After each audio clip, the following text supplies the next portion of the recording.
Pulis sa labas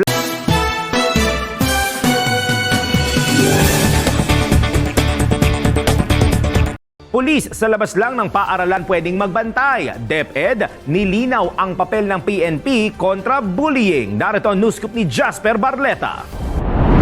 Nilinaw ng Department of Education na maaari lamang manatili ang mga pulis sa labas ng mga paaralan. Kasunod ito ng pagpapaigting ng pamahalaan sa kampanya kontra bullying matapos mabansagan ang Pilipinas bilang bullying capital of the world. Ayon kay Education Secretary Sani Angara, sa labas lamang ng mga paaralan maaaring mag-monitor ang mga pulis. Iginiit pa ni Secretary Angara na kailangan ng mga pulis lalo na't kadalasang nangyayari ang mga away sa labas ng eskwelahan. Magugunit ang inanunsyo ni PNP Chief General Nicolas Torre III na maaari nang i-report sa mga otoridad ang insidente ng bullying sa pamamagitan ng 911 emergency hotline. At yan ang news scoop. Ako si Jasper Barleta, nagbabalita ng tama, naglilingkod ng tama.